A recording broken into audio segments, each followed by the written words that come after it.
Dust motes danced in the golden afternoon light as Emma Matthews stood on her porch, surveying the weathered boards and peeling paint of what was once her grandfather's pride. The small mountain home had seen better days, much like Emma herself. At 58, the lines on her face told stories of joy and heartbreak in equal measure. The leaky roof and crumbling steps were just the latest chapters in a story that seemed to be winding down. Then she saw him, a small figure trudging up the dirt path, barefoot despite the rocky terrain, a worn backpack his only possession. His determined eyes met hers as he stopped at the bottom of her steps. What could bring such a young soul to her doorstep, so far from anywhere? Emma led Sam upstairs after dinner, each wooden step creaking beneath their feet. The sound reminded her of just how long it had been since anyone but herself had walked these stairs. Sam followed closely, his eyes taking in the faded wallpaper and dusty picture frames that lined the stairwell. "I haven't had guests in quite some time," Emma admitted, pushing open the door to the spare room. A thin layer of dust covered everything: the bedside table, the dresser, and the quilt that still lay folded at the foot of the bed. From somewhere in the hallway, the deep, resonant chime of her grandfather's clock marked the hour. 8 solemn notes that seemed to fill the quiet house with memories. "That was my grandfather's," Emma explained, noticing how Sam turned toward the sound. "Been keeping time in this house for over 90 years. Older than me by a fair stretch." Sam nodded appreciatively. "It sounds important." Emma smiled at the unexpected observation. "I suppose it is. Some things get more valuable with age, not less." She crossed to the window and pushed it open, letting the cool mountain air sweep in. "This was my daughter's room a long time ago." "You have a daughter?" Sam asked, setting his backpack carefully on the floor. "Lisa, she lives in the city now. Has her own life." Emma's tone made it clear there was more to that story, but she didn't elaborate. "The bathroom's down the hall. There should be a new toothbrush in the drawer." "Never been opened." Sam sat tentatively on the edge of the bed. "Thank you, ma'am. This is real nice." Emma watched him, this small boy with his careful manners and wary eyes. "Where were you planning to sleep tonight if I hadn't taken you in?" He shrugged. "I would have found somewhere. I always do." The simple pragmatism in his voice troubled her more than tears would have. "How long have you been on your own, Sam?"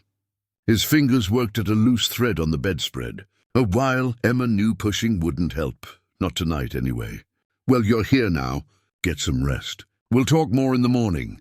Later, as Emma prepared for bed, she found herself listening for sounds from the spare room. The house felt different with another person in it, less empty but somehow more fragile, as if the walls themselves were holding their breath. She was almost asleep when she heard it, a muffled cry, then another. Without thinking, Emma grabbed her robe and hurried down the hall. Sam was tangled in the sheets, his face contorted, small hands clenched into fists as he battled some unseen threat in his dreams. "Sam!" she called softly from the doorway. "Sam, wake up!" His eyes flew open, wild with fear before recognition slowly dawned. "I'm sorry," he whispered hoarsely. "Nothing to be sorry for," Emma assured him, keeping her distance, understanding instinctively that crowding him would only make things worse. "Bad dreams aren't something we can control." Sam sat up, pulling his knees to his chest. The moonlight through the open window cast blue shadows across his small form. "Did I wake you?" "I was awake anyway," she lied. "Would you like some warm milk?" "My grandmother swore by it for nightmares." Sam shook his head. "I'm okay." "Thank you, ma'am." Emma hesitated, recognizing the polite dismissal. "Well, if you need anything, I'm just down the hall." She turned to leave, but paused at his voice. "They were trying to take my backpack," he said quietly. Emma looked back. "In your dream," he nodded. "It's all I have left." The grandfather clock in the hallway ticked steadily, marking the passage of this moment that hung between them, a moment of trust offered like a fragile gift. "No one's going to take anything from you here, Sam," Emma promised.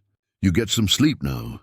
Back in her room, Emma lay awake long after the house had fallen silent again. What was she doing, taking in a child she knew nothing about? She had no idea what his story was, who might be looking for him, what trouble might follow. "Just for a few days," she whispered to herself. until I figure out what to do. But in her heart, Emma already knew the simple truth. This small, proud boy with his nightmares and his worn backpack had already begun to carve out a space in her life that would be impossible to fill once he was gone. Emma woke to the unfamiliar sound of movement downstairs. For a moment, disoriented by sleep, she wondered if she'd forgotten to lock the door. Then she remembered the boy. Wrapping her robe around herself, she made her way to the kitchen, half expecting to find it empty, the back door open.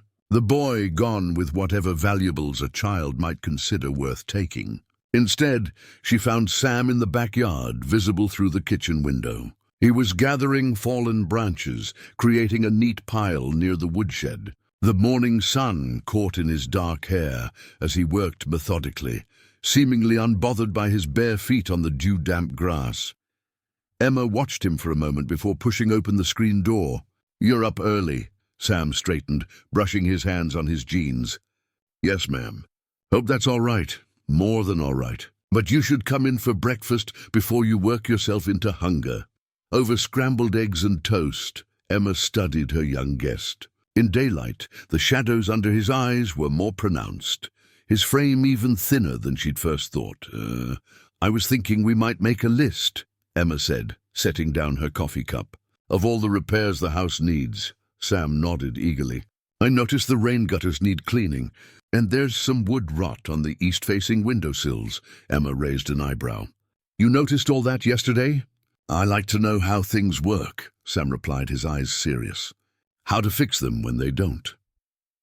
After breakfast, they walked the perimeter of the house together. Sam carried a small notepad he'd pulled from his backpack, making careful notes in surprisingly neat handwriting.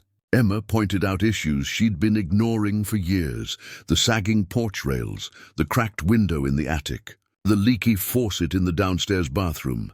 "This is going to take more than a few days," Emma observed as the list grew longer.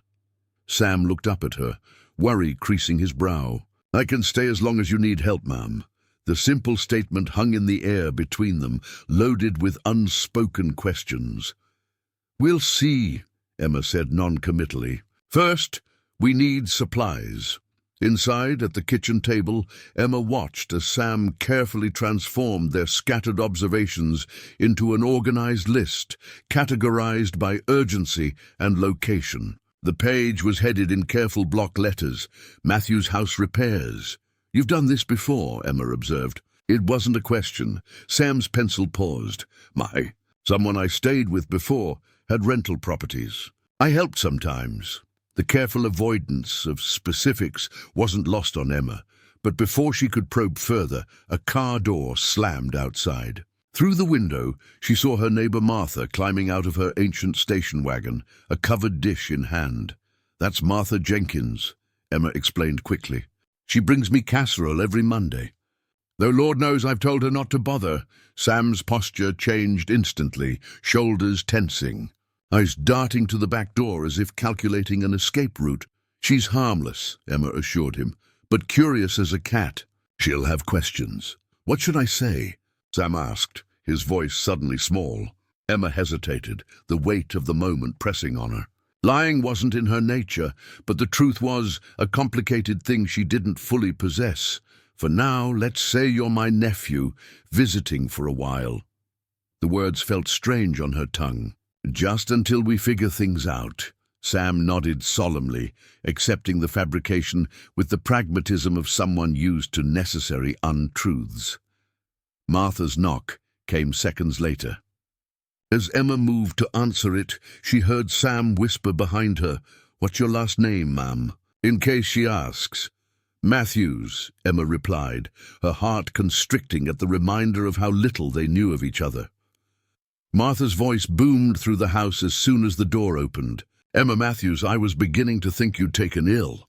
"Who's this young man, then?" Emma felt Sam move to stand slightly behind her like a shadow. "This is Sam, my nephew. He's staying with me for a while, helping with some repairs." Martha's eyes widened with interest. "Well, isn't that nice? You know, Sheriff Durham was just saying the other day how that old house of yours could use a man's touch."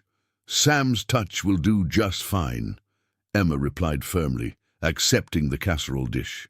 "Thank you for this, Martha. We were just making a list of supplies we'll need from town." "A list?" Martha exclaimed. "Well, aren't you two getting organized?" "Speaking of organizations, you should know the neighborhood watch has been on high alert. There've been reports of a runaway from over in Parkerville. Sheriff's keeping an eye out." Emma felt Sam stiffen behind her. "Is that right?" she said, keeping her voice neutral. "Well, we'd better get back to our planning. Thanks again for the casserole." After Martha left, Emma turned to find Sam's face pale, his hands fidgeting with the pencil. "Is the sheriff going to come here?" he asked quietly. Emma looked down at their repair list, at the neat handwriting of a child who clearly had nowhere else to go. "Let's focus on what we can fix today," she said gently, "one step at a time." "I think I know where we can find most of the tools we'll need," Emma said after lunch, her eyes drifting toward the shed that stood at the edge of the property. She hadn't been inside it for years, not since Robert had passed. Sam followed her across the yard, maintaining a respectful distance that Emma had come to recognize as his way. The shed door groaned in protest as she pushed it open, sending a family of spiders scurrying for new hiding places. Dust motes swirled in the beam of sunlight that cut through the musty darkness. "Over there," Emma pointed to a shape beneath an old tarp. "My husband's toolbox."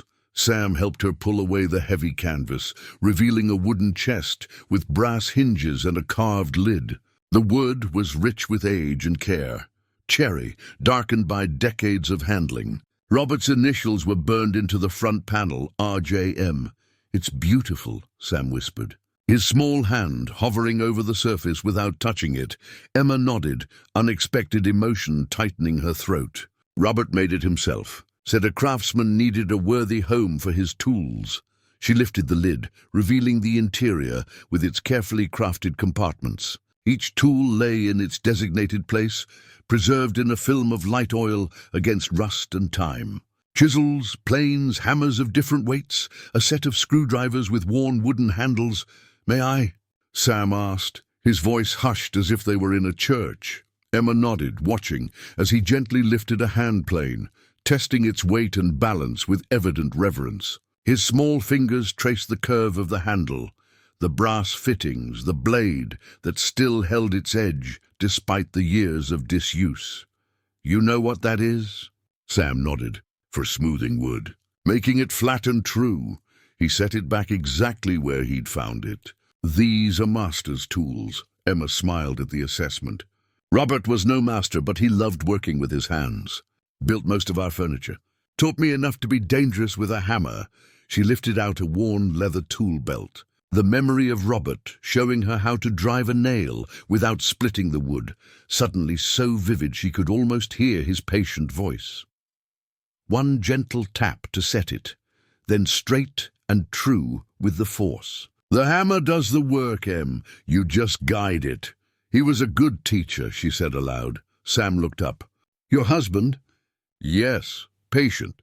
Said anyone could learn if they weren't too proud to start at the beginning." She ran her hand over the tool belt. "He'd have liked you, I think." Sam ducked his head at the unexpected praise. "I had someone who taught me too. For a while." "A family member?"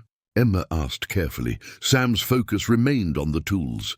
"A man I stayed with. He built things. Said I had good hands." His voice dropped. He was kind. What happened?" Emma asked gently.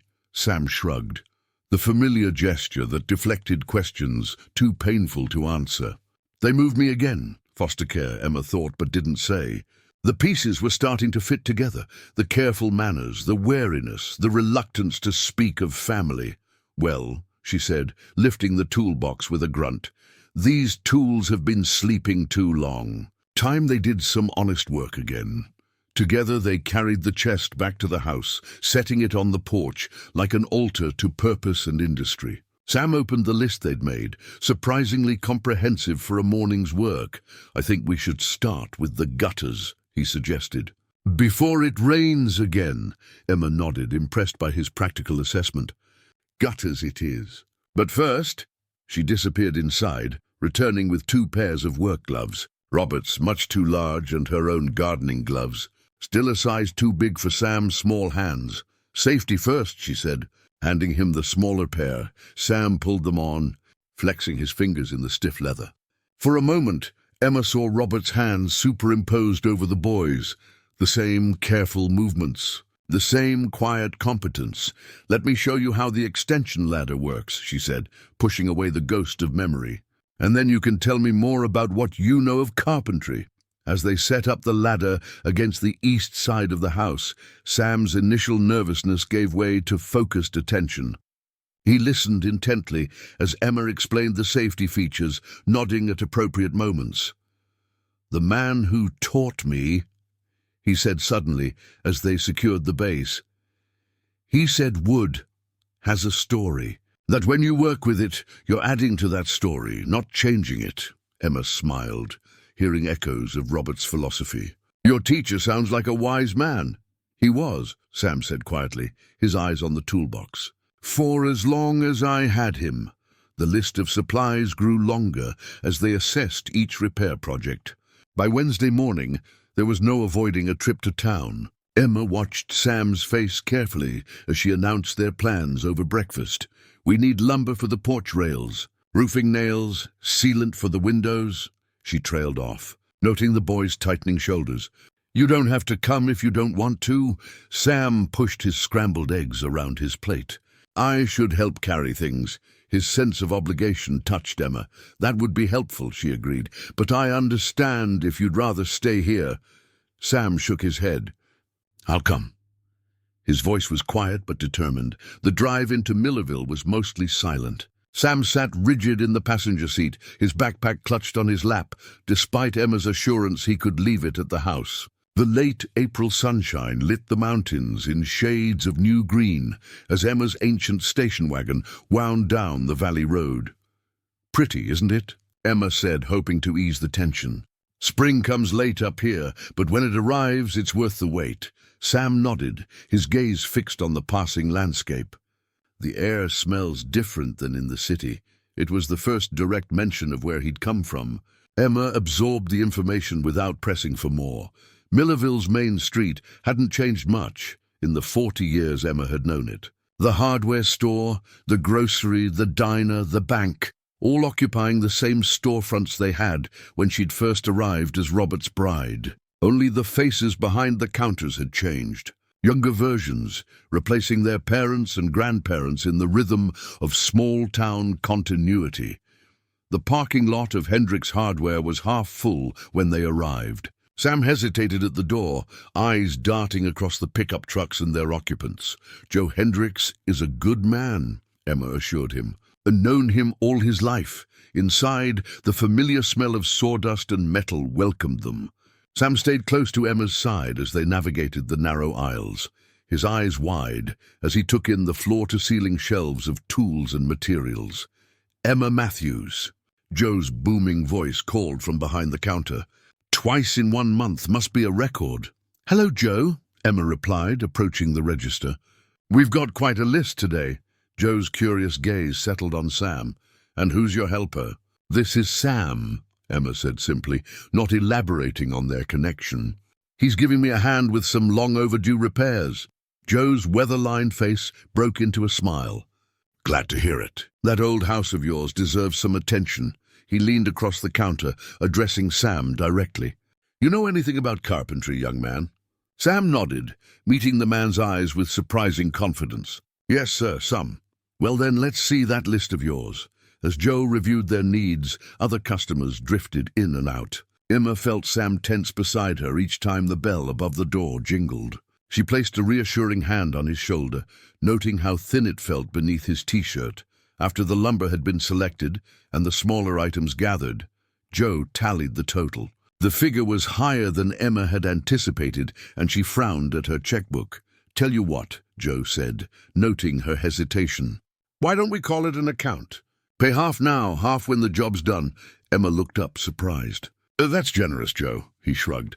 "Robert helped me rebuild after the '98 flood. Never forgot that." His eyes crinkled with memory. "Besides, it's good to see someone taking care of that house again." While Joe and his son loaded the lumber onto Emma's wagon, she took Sam across the street to the general store. The crowded aisles and fluorescent lighting seemed to agitate him, his eyes constantly monitoring the other shoppers. Near the register, a rack of baseball caps caught Emma's eye. "You need a hat," she declared, selecting a simple red one. "Can't have you getting sunstroke while we're working outside." Sam began to protest, but Emma was already placing it on the counter alongside their other purchases. It was the first new thing she'd bought him. She realized.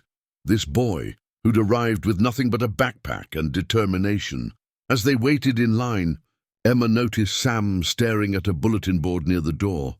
Following his gaze, she saw a missing child poster, the photo showing a blonde boy of about 12. Relief and guilt mingled in her chest. Relief that it wasn't Sam, guilt that she felt relieved. "Sheriff's been putting those up all week," the cashier commented, following their gaze. "Poor family. Boy went missing from a foster home over in Parkerville. Third one this year to run." Emma felt Sam press closer to her side.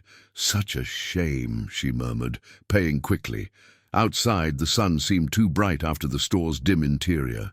Emma handed Sam the red cap, watching as he carefully adjusted it to fit his head. "Looks good," she said, trying to sound normal despite the poster's lingering shadow. "Should keep you from turning into a tomato while we work on the roof." Sam managed a small smile, touching the brim with something like reverence. "Thank you, Mum." On the drive home, Emma noticed Sam watching the side mirrors as if expecting pursuit. The cap remained firmly on his head, his first new possession, a bright flag of belonging. "We got everything we need," Emma said, more to fill the silence than anything else. "Should be able to make a good start on the porch tomorrow." Sam nodded, still clutching his backpack, but she noticed his shoulders had relaxed slightly as the distance from town increased. "Joe seemed to like you," she added. "He was nice," Sam agreed quietly. Then, after a pause, "Is the sheriff looking for me?" The direct question caught Emma off guard. She gripped the steering wheel tighter, considering her response. "I don't know, Sam," she answered honestly. "Is there reason he should be?" Sam hadn't answered her question about the sheriff. Instead, he'd turned to look out the window, the conversation fading into silence for the remainder of the drive home. Emma hadn't pressed. Some questions needed time and trust before they could be answered. The next morning dawned clear and warm, perfect weather for starting on the porch repairs. Sam was already outside when Emma woke, wearing his new red cap and carefully sorting lumber by size. "You're an early riser," she commented, bringing him a glass of orange juice. "Yes, ma'am. Like to get a head start," he replied, accepting the juice with a nod of thanks. They worked steadily through the morning, removing the rotted porch rails and measuring for the replacements. Sam proved to be as skilled as he'd claimed, his small hands surprisingly capable with the saw and level. By noon they had made significant progress, the new rails taking shape under their combined efforts. Emma was cutting a sandwich in half when she heard the crunch of tires on gravel. Through the kitchen window, she saw the distinctive white SUV with the Sheriff's Department logo pulling into her driveway. "Sam," she called, keeping her voice steady. "We have company." He appeared in the doorway, face already set in the guarded expression she was coming to recognize as his defense against the unfamiliar. When he saw the vehicle through the window, his entire body tensed. "It's just Sheriff Durham," Emma explained, though she felt her own anxiety rising. "Probably just checking in. He does that sometimes, part of his rounds." Sam nodded mutely, his eyes fixed on the approaching figure. Sheriff Roy Durham was a big man with a deliberate way of moving that suggested he'd never seen the need to hurry. His weathered face broke into a smile as Emma opened the door. "Afternoon, Emma," he greeted, removing his hat. "Saw you in town yesterday but didn't get a chance to say hello." "Roy," Emma acknowledged with a nod. "Would you like some iced tea?" "Wouldn't say no," he replied, stepping onto the porch and surveying the renovation work. "Making some improvements, I see." "Long overdue," Emma agreed, gesturing him inside. Sam remained in the kitchen doorway, halfway hidden, watching. The sheriff's eyes found him immediately. "And who's this young man?" Emma felt the weight of the moment. The lie she'd already begun to Martha, now requiring expansion or confession. "This is Sam, my nephew," Sheriff Durham's eyebrows rose slightly. Lisa's boy? Emma nodded, the falsehood sitting uncomfortably on her shoulders. Visiting for a while. Helping me with the house. Durham approached Sam, extending his hand. Nice to meet you, son. You doing all right up here with your aunt? Sam stepped forward, accepting the handshake with surprising formality. Yes, sir. Thank you, sir. Good manners, Durham remarked approvingly to Emma. Don't see that much these days. Emma busied herself pouring tea, her back to the men to hide her discomfort with the deception. When she turned around, Durham was settling his considerable frame at her kitchen table, while Sam remained standing, poised as if for flight. Sit down, Sam, she encouraged gently. Have some lunch before we get back to work. The sheriff accepted his glass with a nod of thanks. From his breast pocket, he withdrew a folded paper. Emma's heart sank as he spread it on the table, a missing persons flyer. But the face that looked up from the grainy photograph wasn't Sam's. This boy was younger, with fair hair and freckles. Been putting these up around the county, Durham explained. Boy went missing from a foster placement in Parkerville about 2 weeks ago. Just turned 9. Name's Tyler Jenkins. Emma studied the photo, genuine concern mixing with relief. I saw a different poster in town yesterday. Durham nodded grimly. That'd be the Mercer boy. He's been found, thankfully. But this one's still out there. He turned his attention to Sam. You haven't seen any strangers around, have you, son? Any kids who don't belong? Sam shook his head. No, sir. This is the 3rd case in 6 months, Durham continued, his voice heavy with concern. Foster systems stretch thin. Placements aren't always ideal. Kids get desperate. He looked directly at Sam. Where'd you say you're from, son? Sam's from Charlotte, Emma interjected smoothly. Lisa thought some country air would do him good. Durham nodded, seemingly satisfied. Good thinking. City's no place for a boy to grow up, in my opinion. He drained his glass and stood. Well, I should get back on patrol. Just wanted to drop this by, ask folks to keep an eye out. Emma walked him to the door, conscious of Sam's eyes following their every move. The porch is looking good, Durham commented as he stepped outside. You two make a good team. We're managing, Emma replied with a tight smile. Thanks for stopping by, Roy. As the sheriff's SUV disappeared down the driveway, Emma returned to the kitchen to find Sam staring at the flyer. His sandwich untouched. It's not you, she said quietly. Sam looked up, his eyes holding questions he couldn't quite form. If there's something you need to tell me. Sam, I'm ready to listen, Emma offered gently. But I won't push you. He nodded, touching the brim of his red cap, as if to reassure himself it was still there. Can we go back to work now? Emma recognized the deflection but accepted it. Trust had to be earned, and some stories needed time before they could be told. Sure, she agreed. Let's go finish those rails. Dark clouds rolled in overnight, bringing the steady drumbeat of rain by dawn. Emma found Sam at the kitchen window, watching the downpour with disappointment etched on his face. No porch work today, she observed. Filling the kettle for tea? No, ma'am, he agreed quietly. The grandfather clock chimed 7 times from the hallway, its deep resonance filling the silence between them. Nearly a week had passed since Sam's arrival, and though they'd fallen into a comfortable rhythm of work and meals, the spaces between remained largely unfilled. Questions unasked, stories untold. Rainy days have their purpose, Emma said, setting a mug of cocoa before him. Rest, reflection. Sam wrapped his small hands around the warm ceramic. What will we do instead? Emma considered this. There's inside work.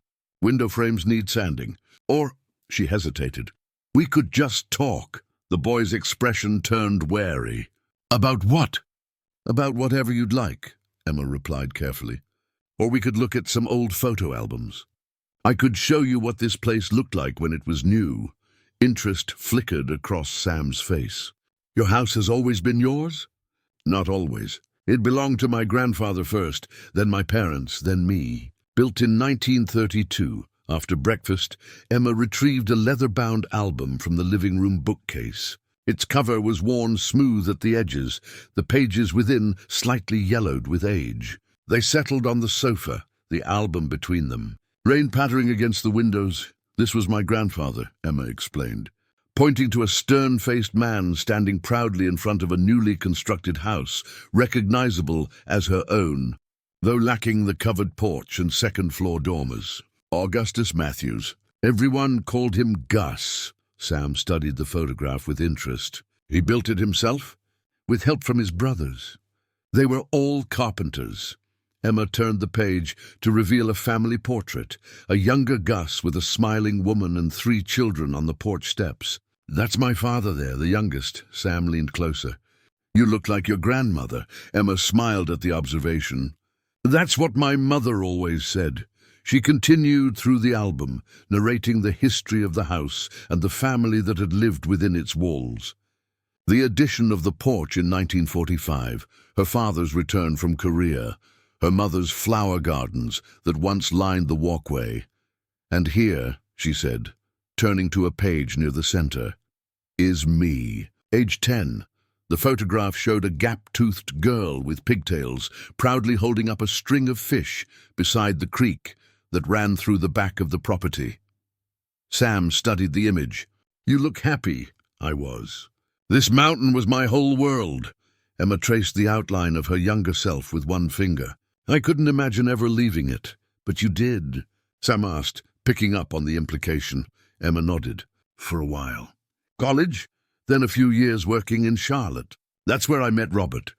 She turned to a wedding photo, herself in a simple white dress, Robert tall and handsome in his suit, both of them standing on the very porch they were now rebuilding. "We moved back here after my parents passed. Robert took a teaching job at the high school." The familiar ache of loss, softened by time, colored her voice. "We thought we'd raise our children here." Sam looked up at her. "Your daughter, Lisa?" "Yes, our only child." Emma's expression grew distant. "She never loved it here the way I did. Too quiet, too far from everything. She left for college and never really came back." Rain drummed harder on the roof, cocooning them in the warm house with its memories. Sam traced the outline of the house in one of the older photos, his expression thoughtful. "I never lived in one place very long," he said quietly, offering the confidence like a precious gift. Emma kept her voice casual, afraid to break the fragile moment. "What's the longest you stayed somewhere?" Sam considered. 2 years, I think. With the Millers." A shadow crossed his face. "That was a good place. Why did you leave?" "Mr. Miller got sick, cancer. They couldn't keep me after that." Sam's voice was matter-of-fact, but Emma heard the hurt beneath the words. "That must have been hard," she offered gently. Sam shrugged, the familiar gesture that minimized pain. "You get used to it, moving." Emma turned to the last pages of the album, more recent photos of the house, showing subtle changes through the decades. Paint colors, garden layouts, the gradual aging of the structure. "I always thought Lisa would bring her children here someday," Emma confessed. "That they would fish in the creek, climb the apple trees. That this house would mean something to them." "Does she have kids?" Sam asked. Emma shook her head. "Career first," she says. "Always busy." She closed the album gently. "We don't talk much anymore." Sam absorbed this, his eyes on the rain-blurred window. "Why not?" The directness of the question startled Emma. Differences of opinion. "About choices." "Life directions," she sighed. "About what matters, I suppose." They sat in companionable silence, listening to the rain. Emma felt something shift between them. A small bridge extending across the unknown waters of Sam's past and her own loneliness. "I could teach you to fish," she offered suddenly. "When the weather clears." "The creek's still full of trout." Sam smiled, one of his rare, unguarded expressions that transformed his serious face. "I'd like that." Outside, the rain continued its steady rhythm, washing the world clean, nurturing new growth in soil long dormant. 3 sunny days had transformed the porch. New railings stood proud and sturdy, fresh pine gleaming against the weathered clapboards of the house. Emma stood back to admire their work, Sam beside her with his hands in his pockets. "What do you think?" she asked. "It's good," he said with quiet pride. "Needs paint, though," Emma nodded. "White like it was originally. But first," she looked up at the roofline, where several shingles were visibly missing. "We need to tackle that roof before the next rain." Sam followed her gaze, his expression shifting. Emma had noticed it before, a slight tightening around his eyes whenever the roof repair was mentioned. Now, with the task unavoidable, she could see genuine apprehension in the set of his shoulders. "It's a steep pitch," she acknowledged. "We'll be careful. Use safety lines." Sam nodded, his jaw set with determination that couldn't quite mask his fear. In the shed, Emma rummaged through Robert's old climbing gear, remnants of his brief passion for rock climbing in their younger days. She found what she was looking for: nylon rope, carabiners, and a harness that might be adjusted to fit Sam's small frame. "Your husband climbed mountains?" Sam asked, examining the equipment with interest. "For a few summers," Emma replied. "Until his knees gave him trouble. He taught climbing at the high school outdoor program." Back at the house, Emma set up the extension ladder against the eaves. "I'll go up first. Secure the ropes," she said, pulling on Robert's old leather work gloves.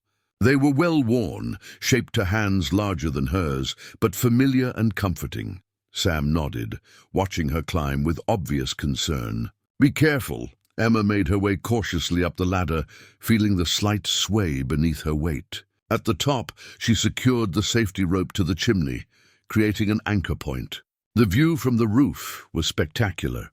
Rolling mountains in the distance, the creek glinting silver through the trees below. She could see why Robert had loved being up high despite the danger. "Your turn," she called down to Sam, "one step at a time." The boy approached the ladder with visible reluctance. He placed one foot on the bottom rung, then froze. "I don't think I can," he admitted, the confession clearly costing him. Emma descended carefully. "What's troubling you?" Sam looked at his feet. "I don't like heights," he whispered. "Never have." "That's nothing to be ashamed of," Emma assured him. "Plenty of sensible people feel that way." "But the roof needs fixing," he insisted, frustration evident in his voice. "And I said I'd help." Emma considered the situation. "Tell you what, I have an idea, but we'll need another pair of hands. Let me make a call." 20 minutes later, a battered pickup truck rumbled up the driveway. A lanky teenager in a faded flannel shirt unfolded himself from behind the wheel. "Miss Matthews," he greeted with a nod. "Mom said you needed some help." "Thanks for coming, Ethan," Emma replied. "This is Sam." Ethan Jenkins, Martha's 17-year-old son, extended a hand. "Hey there." Sam shook it solemnly, eyeing the newcomer with cautious assessment. "We're fixing the roof," Emma explained. "I need someone strong to help with the heavy lifting, and I figured you could use the cash for college." Ethan grinned. "Yes, ma'am." With Ethan's arrival, they devised a new plan. Emma and Ethan would work on the roof, while Sam would manage tools and materials from below, sending up what was needed using the rope and bucket system they rigged. The arrangement worked surprisingly well. Sam kept everything organized, anticipating their needs with remarkable efficiency. His relief at remaining earthbound was palpable. Though Emma noticed, he still watched their every move with nervous attention. By mid-afternoon, they had replaced the missing shingles and repaired a small section of damaged flashing. The sun beat down mercilessly on the exposed roof, and Emma called for a break. "Let's get some water," she suggested, making her way down the ladder. Ethan followed, jumping the last few feet with teenage exuberance. In the kitchen, Sam poured lemonade, while Emma retrieved Robert's gloves, which she'd removed for the delicate flashing work. The leather was cracked in places, the fingers worn thin from years of use. "Here," she said, offering them to Sam. "These should be put to good work." Sam looked at the gloves with surprise. "But they're your husband's, and he'd want them used, not sitting in a shed." Emma pressed them into his hands. "They're too big now, but we can make adjustments." While Sam examined the gloves, Emma found scissors and an awl. She demonstrated how to punch new holes in the wrist straps, making them adjustable for his smaller hands. Sam watched intently, then tried them on. With the new adjustments, they fit reasonably well, though the fingers remained comically long. "We can fix that too," Emma assured him, showing him how to fold under the excess leather and secure it with stitching. Not perfect, but workable. Sam flexed his hands in the modified gloves, a smile spreading across his face. "Thank you." Ethan, who had been watching the exchange while gulping lemonade, wiped his mouth with the back of his hand. "You guys have done a lot of work here," he observed. "Place is looking good." "Sam's been a big help," Emma said, noticing how the boys straightened at the praise. When they returned to work, a new energy infused their efforts. Even Sam seemed more engaged, calling up suggestions and handing tools up with efficiency. By late afternoon, the roof was secure. All visible damage repaired. "Looks like we'll stay dry next storm," Emma declared as they packed up the tools. Ethan nodded in agreement, collecting his payment with thanks. As he prepared to leave, he turned to Sam. "There's a fishing tournament at the creek next weekend. You should come." Sam looked to Emma, uncertainty in his eyes. "We'll see," she answered for him, recognizing he wasn't ready for independent socializing after Ethan left. They sat on the newly repaired porch steps, tired but satisfied. The late afternoon sun cast long shadows across the yard. "I'm sorry I couldn't go up there," Sam said suddenly. "On the roof," Emma waved away his apology. "Everyone has something that scares them. What matters is finding a way to work around it." Sam looked down at the work gloves still on his hands. "These feel nice," he said quietly. "Like they have good memories in them." "They do," Emma agreed, surprised by the boy's perceptiveness. "Robert loved working with his hands. Said it connected him to something real." Sam nodded, as if this made perfect sense to him. "Today was good," he said after a moment. "Working together, I mean." "Yes, it was," Emma agreed, noticing how the tension had eased from his small frame. "Grandma," he said, then immediately froze, his eyes widening at what had slipped out. Emma felt her heart constrict, then warm. "That's all right," she said gently. "I don't mind." Sam ducked his head, embarrassed but visibly relieved. The silence between them was comfortable now, filled with something new and fragile, but undeniably real. As the shadows lengthened, they remained on the steps, watching the day fade into evening, each lost in thoughts of belonging. The knock came as they were finishing lunch, 3 precise taps that somehow conveyed official business. Emma saw Sam tense, his sandwich forgotten mid-bite. When she opened the door, a slender woman with silver-streaked hair and sensible shoes stood on the newly repaired porch. "Mrs. Matthews," she greeted with a professional smile. "I'm Grace Bennett from Millerville Elementary. I hope I'm not interrupting." "Ms. Bennett," Emma replied, recognition dawning. "You taught 3rd grade when my daughter was in school." The woman's smile warmed. "I did indeed. Lisa was one of my brightest students." Her gaze shifted past Emma to where Sam hovered in the kitchen doorway. "And this must be your nephew I've been hearing about?" Emma felt the familiar twist of discomfort at the continuing fabrication. "Yes, this is Sam. He's staying with me for a while." Ms. Bennett addressed Sam directly, her tone shifting to the one educator's reserved for children, kind but with clear expectations. "Hello, Sam. I understand you've been here for a couple of weeks now." Sam nodded, his expression guarded. "Ms. Bennett is the principal now," Emma explained to him, motioning their visitor inside. Once seated at the kitchen table with coffee before her, Ms. Bennett got to the point. "Mrs. Matthews, several people in town have mentioned your nephew's extended stay. As an educator, I'm naturally concerned about his schooling." Emma's mind raced for a plausible explanation.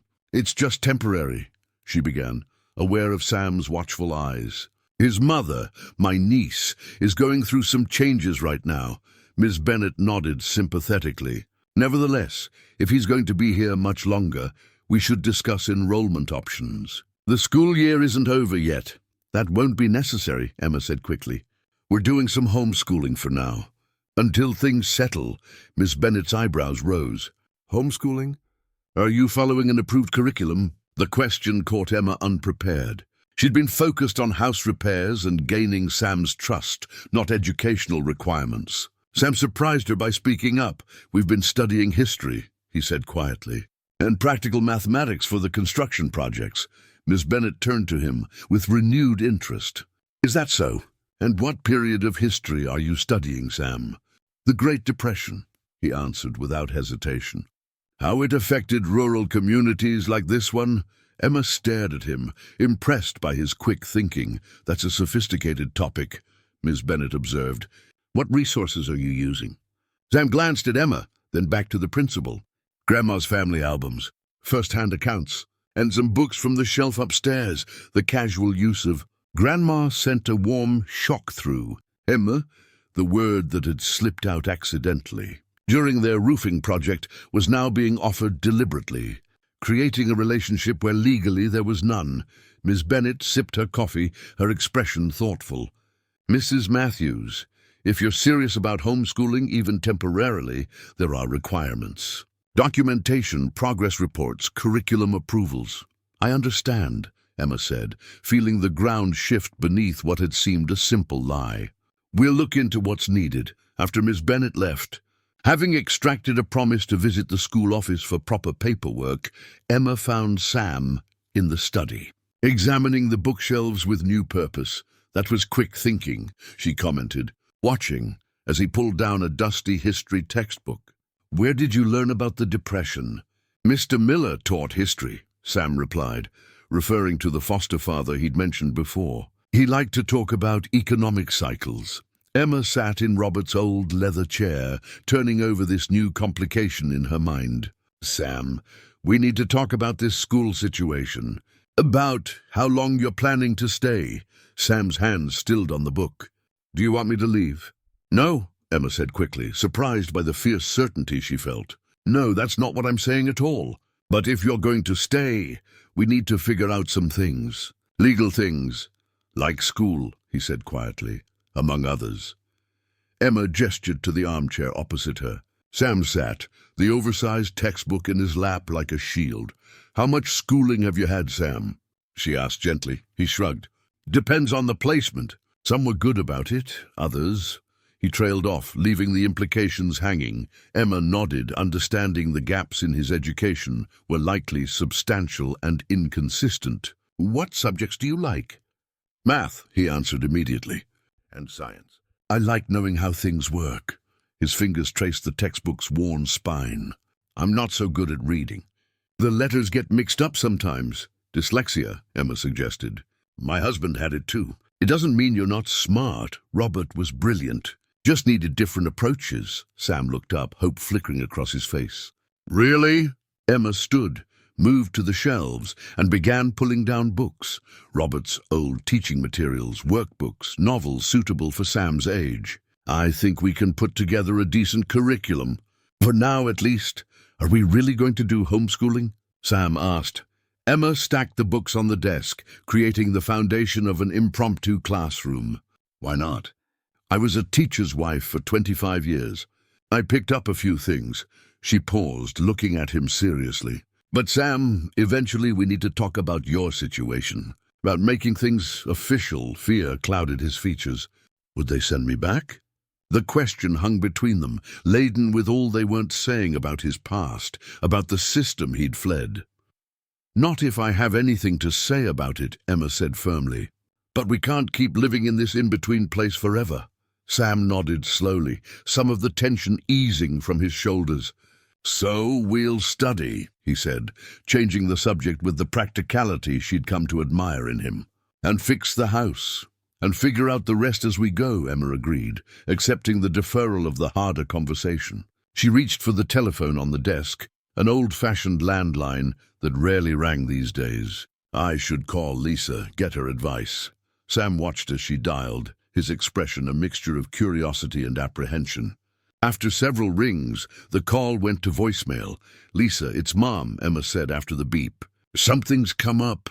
Something important. Call me when you can." As she hung up, Emma felt the weight of all that remained unresolved. But looking at Sam, already opening the history textbook with determination, she knew they would find a way forward. One page, one repair, one day at a time. Emma knew something was wrong when Sam didn't appear for breakfast. In the 3 weeks since his arrival, he had never once slept past sunrise. The house felt unnaturally quiet, without his quiet footsteps and careful movements in the early morning hours. She found him still in bed, his small form curled beneath the quilt her grandmother had made decades ago. concentric rings of blue and white fabric that had warmed 3 generations of her family. His face was flushed, hair damp with sweat against his forehead. "Sam," she called softly from the doorway. He stirred, eyes opening to reveal glassy, unfocused pupils. "Sorry," he mumbled. "Overslept. I'll get up now." When he tried to rise, Emma crossed the room quickly, placing a gentle hand on his shoulder. "Stay put. You're burning up." "I'm fine," he insisted weakly, but fell back against the pillows without further protest. Emma retrieved the thermometer from the bathroom medicine cabinet, an old-fashioned glass one that had been her mother's. Sam submitted to the temperature check with uncharacteristic passivity. "On 2.4, she announced after reading the thin silver line. "That's a proper fever." Sam's eyes fluttered closed. "Just need water," he murmured. As Emma dampened a cloth in cool water and placed it on his forehead, she was struck by how small he looked in the full-sized bed, how vulnerable. His usual watchfulness and self-containment had been stripped away by fever, leaving only a child in need of care. "I'll bring you some juice and medicine," she said. "Try to rest." Throughout the morning, Emma tended to him with the practiced movements of a mother, changing the cool cloth, coaxing sips of fluid, administering children's Tylenol she found in the back of a cabinet, left from Lisa's last visit with a headache years ago. By noon, Sam's fever had risen further. He drifted between restless sleep and semi-consciousness, occasionally murmuring words Emma couldn't quite catch. She sat beside the bed, alternating between reading aloud from a worn copy of Treasure Island and simply watching the rise and fall of his chest beneath the quilt. During one particularly restless period, Sam's eyes flew open, wild with fever dreams. "Don't let them take me," he pleaded, his small hand gripping hers with surprising strength. "No one's taking you anywhere," Emma assured him, smoothing back his damp hair. "Promise," he whispered. "I promise." His grip relaxed, but his breathing remained labored. When his temperature reached 103.2 despite the medicine, Emma made a decision. "I'm calling Dr. Winters," she told Sam, though she wasn't sure he understood. "You need to be seen." The rural doctor's practice was a 20-minute drive from Emma's house. Sam dozed in the passenger seat, wrapped in the quilt, his head resting against the window. Emma had dressed him in clean pajamas, supporting most of his weight as they made their way to the car. Dr. Winter's waiting room was mercifully empty when they arrived. The receptionist, who had known Emma for decades, looked curiously at the boy but asked no questions as she ushered them directly into an examination room. Dr. James Winters had been the local physician for over 30 years, his once black hair now completely silver, his weathered face creased with concern as he examined Sam. "Nasty flu going around," he commented, checking Sam's ears and throat. "Several cases up at Millerville Elementary last week." Emma nodded, watching Sam's face for any reaction to the mention of school. If he registered it, the fever masked his response. "Breathing's a bit congested," Dr. Winters continued. "We'll want to watch for pneumonia. He'll need antibiotics, just to be safe." He glanced at Emma over his spectacles. "Medical history? Any allergies to medications?" The question Emma had been dreading. "I don't have his records," she admitted. "He's staying with me temporarily. Family situation." Dr. Winters raised an eyebrow but didn't press. "Any allergies that you know of, son?" he asked Sam directly. Sam shook his head weakly. The doctor wrote out prescriptions, his pen scratching against the pad. "He'll need plenty of fluids, rest, and monitoring. If his breathing gets worse or the fever spikes again, bring him back immediately." As they prepared to leave, Dr. Winters pulled Emma aside while the nurse helped Sam back into his shoes. "Emma," he said quietly, "I don't need to know all the details, but is this boy in any kind of trouble?" Emma met his gaze steadily. "He's safe with me, James. That's what matters right now." The doctor studied her face, then nodded. "If you need anything at all, you call me, day or night." Back at home, Emma settled Sam into her own bed, wanting him closer for monitoring during the night. She administered the first dose of antibiotics, then sat beside him, watching as the medicine gradually eased his restlessness. In the dim lamplight, she studied his sleeping face, the long eyelashes, the slight furrow between his brows that never quite disappeared even in sleep. In just 3 weeks, this child had worked his way into the empty spaces of her life, filling them with purpose and a fierce, protective love she hadn't felt since Lisa was small. Sam stirred in his sleep, mumbling incoherently. His hand reached out, seeking something or someone. Without thinking, Emma took it in her own, and he settled immediately at her touch. "You're not alone anymore," she whispered, though she knew he couldn't hear. "I'm here." Through the night, Emma dozed in the armchair beside the bed, waking at the slightest sound. Sam's fever broke near dawn, his pajamas and the sheets damp with sweat. As Emma helped him change into dry clothes, he looked up at her with clear eyes for the first time in 24 hours. "You stayed?" he said, sounding surprised. "Of course I stayed," Emma replied, smoothing the fresh sheet over him. "That's what you do when someone you care about is sick." Sam considered this, his expression thoughtful despite his exhaustion. "At the group homes, they just put you in the sick room, by yourself." The simple statement, delivered without self-pity, tightened Emma's throat with an anger she couldn't express. Instead, she tucked the quilt around him, its blue and white circles enveloping him in generations of family care. "Well, that's not how we do things here," she said firmly. "Now try to get some more sleep. I'll be right here when you wake up." As Sam drifted back to sleep, Emma realized with perfect clarity that she could no longer pretend this arrangement was temporary. Somehow, without her noticing the exact moment it happened, this small boy with his careful ways and wounded heart had become essential to her life, and she would move mountains to keep him safe. Recovery from the flu was slow. For nearly a week, Sam's energy came in brief bursts followed by long periods of fatigue. Emma adjusted their routine accordingly, interspersing short repair tasks with longer rest periods and impromptu lessons at the kitchen table. On a bright Tuesday morning, Emma was sorting through mail that had accumulated during Sam's illness when she found a reminder postcard from her dentist. The date caught her eye. "It's May already," she remarked, more to herself than to Sam, who was carefully measuring flour for the biscuits they were making. "When's your birthday, Sam?" The question was casual, part of the getting-to-know-you conversation that had been unfolding between them for weeks. But Sam's hands stilled over the mixing bowl, his expression suddenly guarded. "May," he said after a pause. "I think," Emma looked up from the mail. "You think?" Sam's shoulders lifted in a small shrug. "The paperwork says May 10th, but Mrs. Colton, one of my foster moms, she thought it might actually be in April. The records got mixed up when I was little." The matter-of-fact way he discussed such a fundamental uncertainty pierced Emma's heart. "So it might be soon?" "Maybe." Sam returned to his measuring, clearly uncomfortable with the attention. "It's not a big deal." But it was a big deal, Emma thought, as she watched him carefully leveling the flour with the back of a knife. Every child deserved at least one day that was special, that marked their unique place in the world. "Well," she said, keeping her tone light, "we should probably celebrate just to be safe. Wouldn't want to miss it." Sam looked up, surprise and wariness mingling in his expression. "You don't have to do that." "I know I don't have to," Emma replied. "I want to." The idea took root as the day progressed.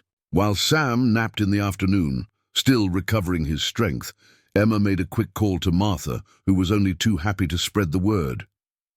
Then she slipped into town for supplies, leaving a note in case Sam woke before she returned. The next morning, Emma was up before dawn, mixing cake batter, while the house was still quiet. By the time Sam appeared in the kitchen doorway, rubbing sleep from his eyes, the rich scent of chocolate filled the air. "What's that?" he asked, sniffing appreciatively. "Birthday cake," Emma replied, setting the warm pan on a rack to cool. "Since we don't know the exact date, I figured today was as good as any." Sam stood frozen, his expression a complicated mixture of emotions Emma couldn't quite read. "For me. Unless there's another birthday boy in this house I don't know about," she teased gently. After breakfast, Emma presented Sam with a small wrapped package. He held it as if it might break, turning it over in his hands with obvious bewilderment. "Go on," Emma encouraged. "Open it." With painstaking care, Sam unwrapped the paper, revealing a Swiss Army knife, not a new one, but Robert's old one. Cleaned and oiled to perfect working condition. "It was my husband's," Emma explained. "He carried it everywhere. Said a good knife was the most useful tool a person could have." Sam opened each blade and attachment, inspecting them with reverent attention. "Thank you," he whispered, his voice thick with emotion. "I've never had anything this nice." "There's more," Emma said, "but you'll have to wait." Throughout the day, Sam kept reaching into his pocket to touch the knife, as if reassuring himself it was still there. He insisted on using it to help prepare vegetables for dinner, demonstrating his careful handling of the sharp blade. Late afternoon brought the sound of vehicles on the gravel driveway. Sam tensed immediately, moving to the window with the wariness that never quite left him. "It's okay," Emma assured him. "I invited a few people." Martha arrived first, bearing a wrapped package and a covered dish. Then the Hendricks from the hardware store, Dr. Winters, and Ethan, who brought a fishing lure he'd made himself. Even Miss Bennet appeared, carrying a stack of books, suitable for a boy his age. Sam stood wide-eyed as they gathered on the newly repaired porch, each greeting him with a warmth that gradually eased his obvious anxiety. Emma watched as he navigated the unfamiliar territory of being the center of positive attention, his instinctive politeness carrying him through the initial awkwardness.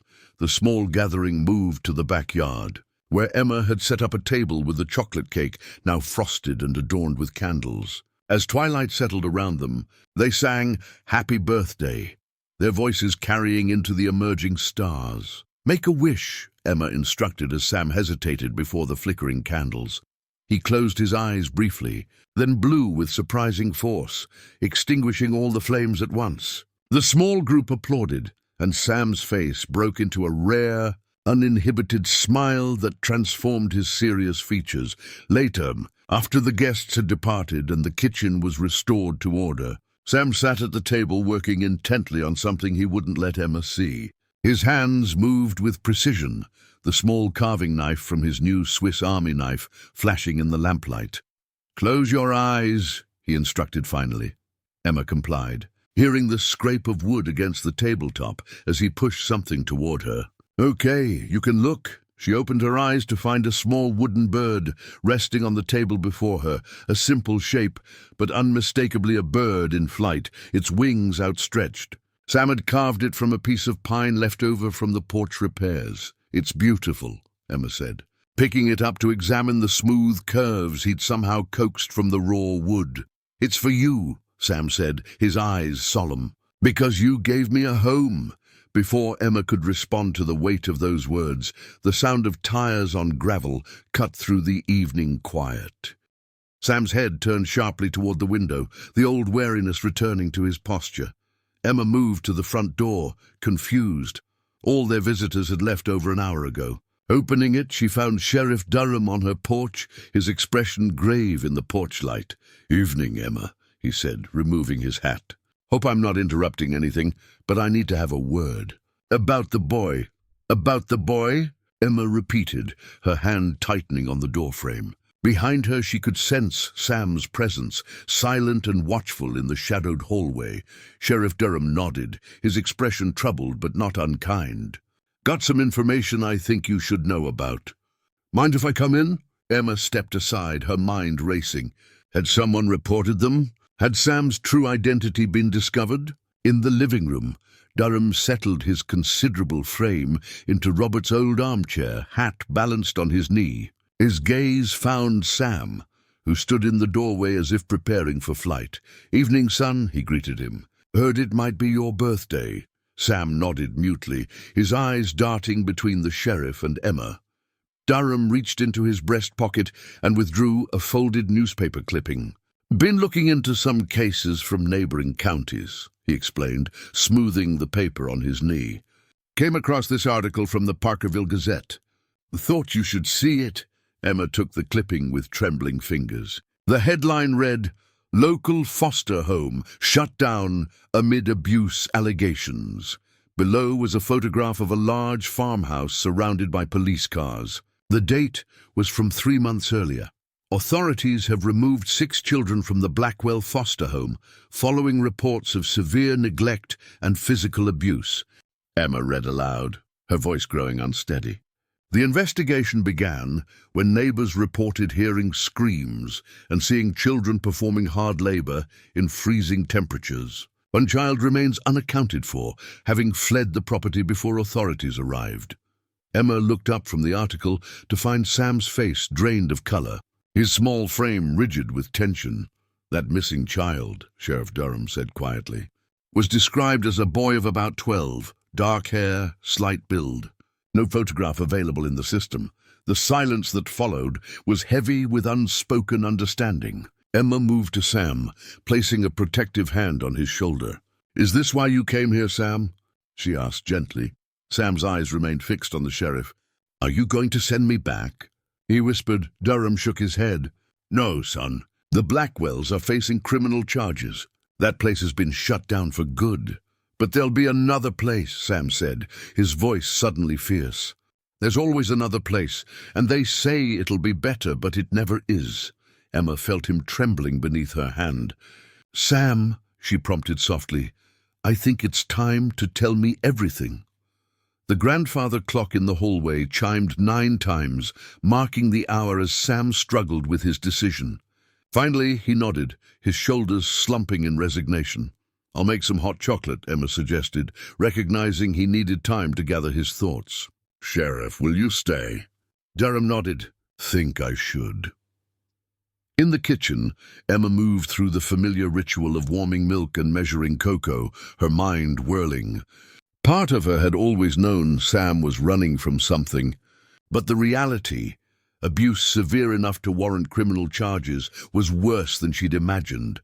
When she returned with 3 steaming mugs, Sam had settled on the sofa, looking impossibly small against the cushions. He accepted the hot chocolate but didn't drink, instead cradling the warmth between his palms. "I was 4 when I went into the system," he began, his voice barely above a whisper. "My mom died. Drug overdose. Never knew my dad." Emma sat beside him, close but not touching, sensing he needed space to tell his story. "First few homes were okay. The Millers were good. They taught me things, treated me like I mattered." A shadow crossed his face. "But then Mr. Miller got sick and they couldn't keep me." He took a deep breath. "After that, it was mostly group homes. Some were all right, others—" He trailed off, shaking his head. "Then came the Blackwells." Sam's knuckles whitened around his mug. "They had this big farm. Looked nice from the outside. But Mr. Blackwell, His voice faltered. "Take your time, son," Durham encouraged quietly. Sam nodded. "He said children needed discipline. Said idle hands were the devil's workshop. Made us work from sunrise to sunset, feeding animals, clearing fields, hauling wood. If we complained or didn't work fast enough—" His hand unconsciously moved to his arm, where Emma had noticed faint scars during his illness. "Mrs. Blackwell was worse in some ways," he continued. "She'd lock us in the cellar for days sometimes. No light. Not much food." Emma fought to keep her expression neutral, though rage and heartbreak warred within her. "I tried running twice before," Sam admitted. "They always found me, brought me back. Punishment was worse after." His voice dropped. "But that last time, in February, I heard Mr. Blackwell telling his brother they were going to send me to work at his logging camp up north. Said I was unmanageable. I knew I couldn't go there." "So you ran," Emma supplied when he fell silent. Sam nodded. "Took my backpack, some food I'd saved, and climbed out the window during a storm. Walked for days. Caught rides sometimes when it seemed safe. Ended up here." He looked up at Emma, his eyes suddenly fierce with determination. "I'm not going back into the system." "I won't," Sheriff Durham cleared his throat. "The system's meant to protect children, Sam. When it works right, it doesn't work right," Sam interrupted with a vehemence that startled both adults. "Not for kids like me. No family wants a 12-year-old. We're too old, too damaged." His voice broke on the last word. Emma's arm went around his shoulders, pulling him against her side. "Not too damaged," she whispered. "Never that." Durham watched them for a long moment, his weathered face thoughtful. "There are options," he said finally. "Legal ones." If you're both willing. Both willing for what?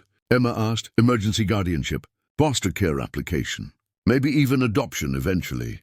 He raised a hand at Emma's startled look. I've seen how he's been helping around town, how you've been together.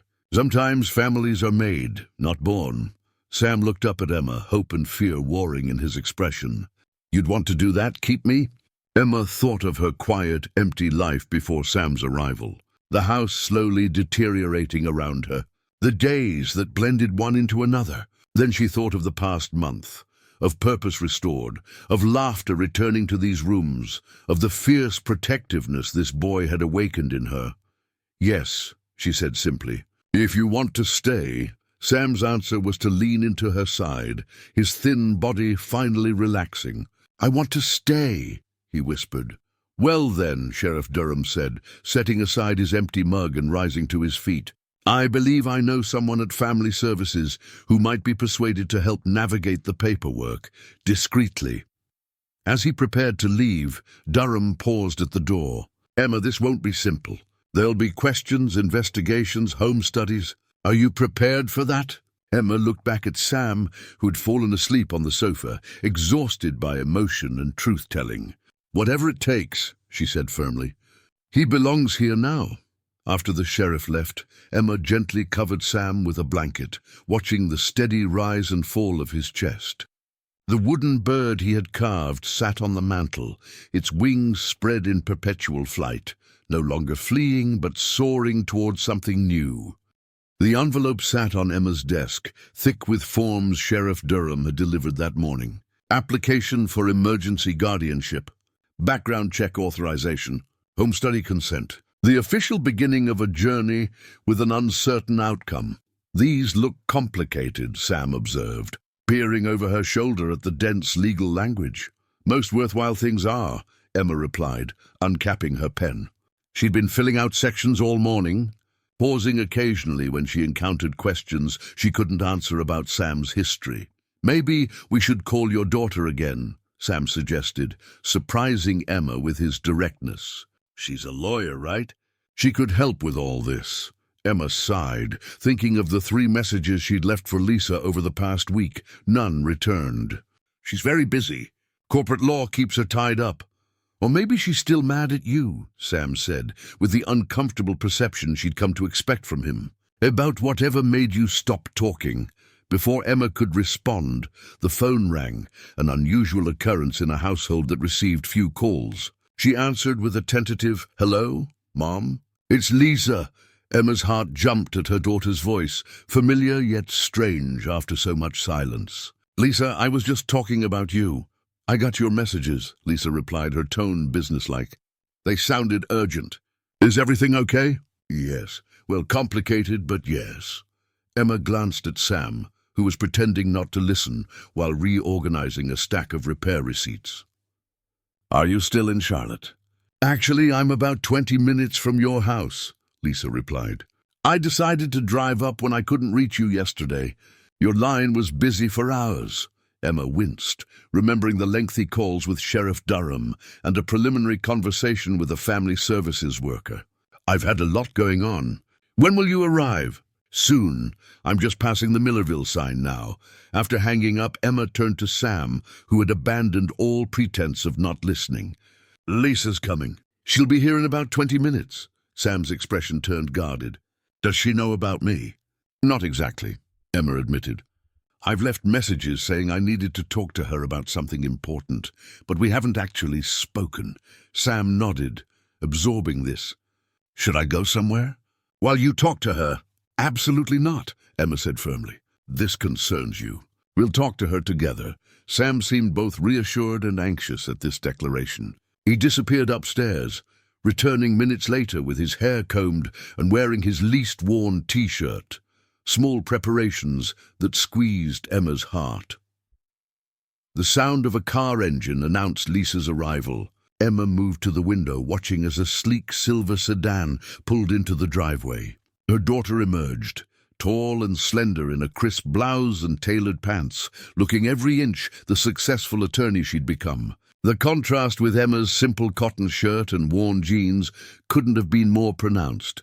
"Your daughter looks like you," Sam observed from behind her. Used to hear that all the time.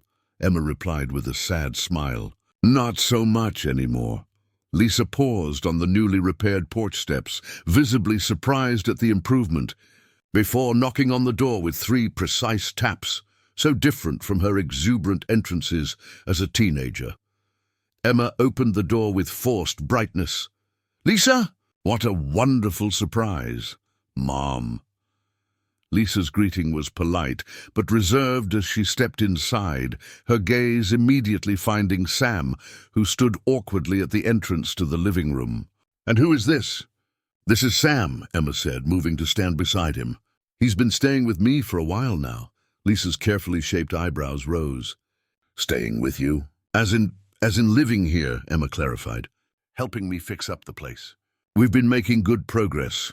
Lisa's gaze traveled around the room, noting the fresh paint, the repaired floorboards, the general air of renewal that had replaced the previous neglect. "I can see that," she acknowledged. "But who exactly is he?" "A neighbor's son." The moment of truth had arrived sooner than Emma expected. "Sam needed a home," she said simply. "I've applied for emergency guardianship." Lisa's professional composure cracked. "You've what?" Sam shifted uneasily beside Emma. "I should check on those window frames," he murmured. "The sealant should be dry by now." Emma nodded, understanding his desire to escape the tension. As he slipped outside through the back door, Lisa turned to her mother with disbelief. "Mom, what are you thinking? Taking in a strange child? Do you even know anything about him?" "I know everything I need to know," Emma replied with quiet certainty. "He's a good boy who's had a very difficult life. And yes, I've talked to Sheriff Durham and Family Services. We're doing this properly." Lisa paced the living room, her expression cycling through confusion, concern, and frustration. "This is crazy. You can't just adopt a random child at your age. There are processes, investigations, legal requirements." "I'm aware of the challenges," Emma said, gesturing to the stack of forms on her desk. "That's part of why I called you. I thought you might be willing to help navigate the legal aspects." Lisa stopped pacing to stare at her mother. "Help you? Mom, I should be talking you out of this. Have you thought this through at all? What if he has family looking for him? What if there are, I don't know, behavioral issues, trauma, special needs?" "He does have trauma," Emma acknowledged calmly. "Any child who's been through what he has would. But he's healing, and he's smart, and he belongs here." She picked up the wooden bird from the mantel, offering it to Lisa. "He carved this for me. For my birthday." Lisa took the small sculpture, studying it with reluctant admiration. "It's well made," she conceded. "But that doesn't change the fact that this is impulsive and potentially dangerous." "It's neither," Emma countered.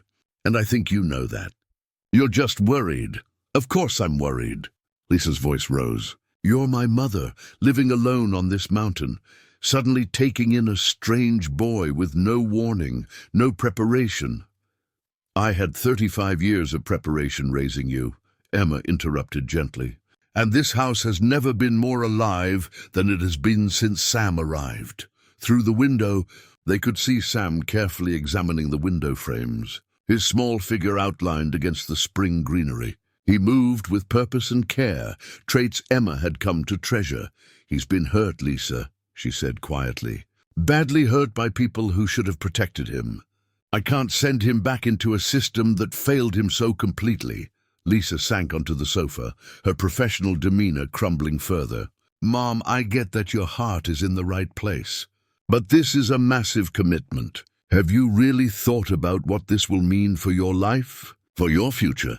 Emma sat beside her daughter, taking her hand, a gesture that would have been rejected in their more estranged days. "He is my future, Lisa, him and this house, and creating something good and whole from what was broken. Isn't that what life should be about?" Lisa looked at their joined hands, then at the carved bird she still held. "I don't understand this," she admitted finally. "It seems so sudden." "Sometimes the most important things are," Emma replied. "Like falling in love, or becoming a mother." She squeezed Lisa's hand. "Won't you at least try to get to know him before you decide this is a mistake?" Through the window, Sam looked up, catching their gaze. After a moment's hesitation, he raised his hand in a cautious wave. To Emma's surprise, Lisa waved back. "I suppose I could stay for dinner," she conceded with a sigh. "And look over those forms. From a professional standpoint only," she added quickly. Emma smiled, recognizing the small victory. That would be a start. Lisa stayed not just for dinner, but overnight in her childhood bedroom.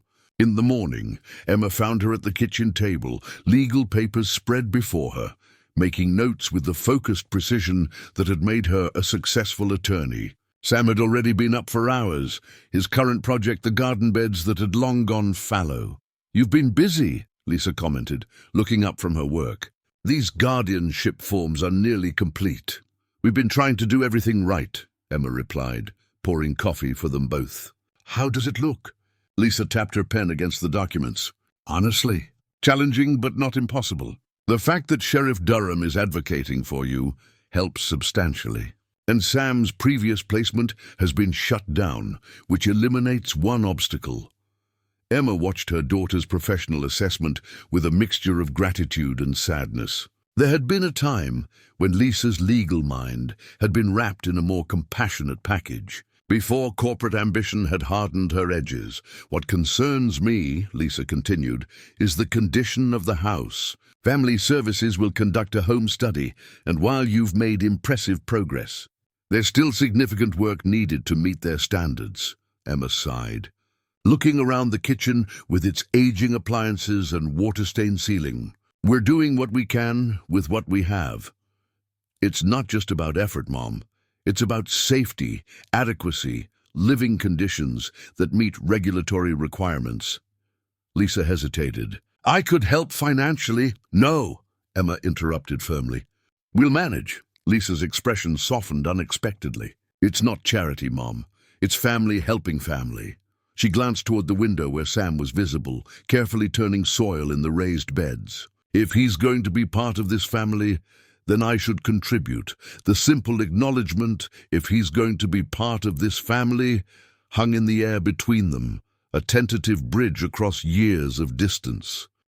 The sound of a vehicle on the gravel drive interrupted the moment. Through the window, Emma saw Martha Jenkins's station wagon, followed by Joe Hendrick's pickup truck. "Are you expecting company?" Lisa asked, gathering the papers into a neat stack. "No," Emma replied, puzzled, moving to the door. Martha bustled up the steps, a clipboard in hand and determination in her stride. "Emma, good, you're up. We've got work to do." "Work?" Emma repeated. Martha waved her clipboard. "The community project for the Matthews house renovation." She spotted Lisa in the doorway. "Well, look who's here. Lisa Matthews, as I live and breathe. You're just in time to help." Lisa blinked in confusion. "Community project? What exactly is happening?" Joe Hendricks approached, carrying a toolbox. "Morning, Emma, Lisa." He nodded to them both. "Got the crew coming in about 20 minutes. Thought we'd start with that roof patch on the west side and the kitchen ceiling." "Crew?" Emma echoed, feeling increasingly bewildered. Martha thrust the clipboard toward her. "It's all organized. Sign-up sheet's been at the church for 3 days. 28 volunteers, 6 different project teams. Sheriff Durham suggested it at the town council meeting." Emma took the clipboard, scanning the list of names in disbelief. Nearly every family in Millerville was represented. People offering skills, tools, time, materials. Even Miss Bennett had signed up to coordinate lunches for the workers. Sam appeared around the side of the house, his expression wary at the growing congregation of vehicles and voices. "What's happening?" he asked, moving to stand close to Emma.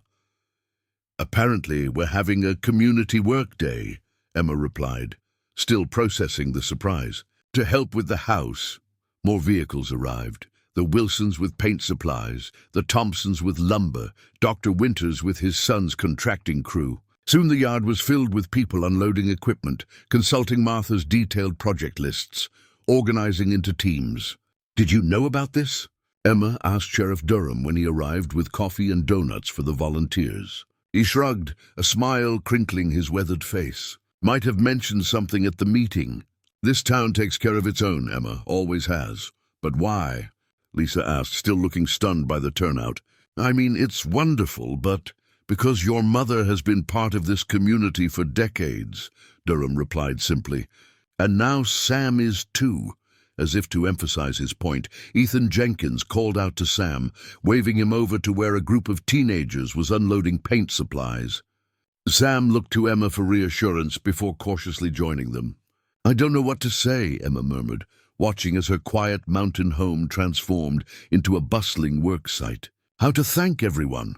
You can start by assigning us jobs, Lisa suggested, rolling up the sleeves of her expensive blouse with unexpected practicality. If this is happening, we should make the most of it. By mid-morning, the renovation was in full swing. The roof crew had already replaced the damaged section of shingles, while inside, the ceiling team had removed the water-stained drywall and begun installation of new material.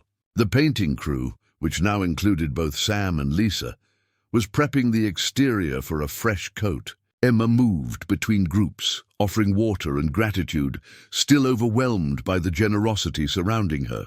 She found Sam on the front porch, carefully sanding a section of weathered trim while Ethan painted nearby. How are you doing with all this? She asked quietly. Sam considered the question seriously. It's a lot of people, he admitted, but they're nice, and they're making the house better. They are, Emma agreed. But why do you think they're doing it? Sam looked up from his sanding, his expression thoughtful. Because they care about you. After a pause, he added more hesitantly, and maybe a little bit about me, too. I think that's exactly right, Emma confirmed, her heart full. From across the yard, she caught sight of Sheriff Durham in conversation with a woman she didn't recognize, who was taking notes and occasionally glancing toward the house. The sheriff caught Emma's eye and gave a small nod of encouragement. Who's that with Sheriff Durham? Sam asked, following her gaze. I think, Emma said slowly, that might be someone from Family Services. Seeing how much this community supports us. Sam's hands stilled on the sandpaper. Is that good? Very good, Emma assured him. Very good indeed. By late afternoon, the transformation was remarkable. Fresh paint brightened the exterior. The roof was secure, the kitchen ceiling repaired, the broken steps rebuilt. As the volunteers began packing up, Martha organized a group photograph in front of the house, the entire community surrounding Emma, Lisa, and Sam on their newly restored porch. This is what small towns do best, Lisa murmured to her mother as flashbulbs popped. I'd forgotten. Emma squeezed her daughter's hand. Maybe you needed reminding. As the last vehicles departed, the three of them stood on the porch, surveying the day's accomplishments. The house stood renewed in the golden evening light, not perfect, but whole again, ready for the life that would unfold within its walls. What happens now? Sam asked, the question encompassing far more than the renovation. Now, Emma said, putting one arm around him and the other around Lisa, we become a family. The county courthouse stood imposing against the June sky, its red brick facade and marble columns representing a formality that made Sam fidget with the collar of his new shirt. Emma adjusted his tie, another new item purchased specifically for this day, and smoothed a stubborn cowlick in his freshly cut hair. You look very handsome, she assured him, her own voice betraying her nervousness despite her calm exterior.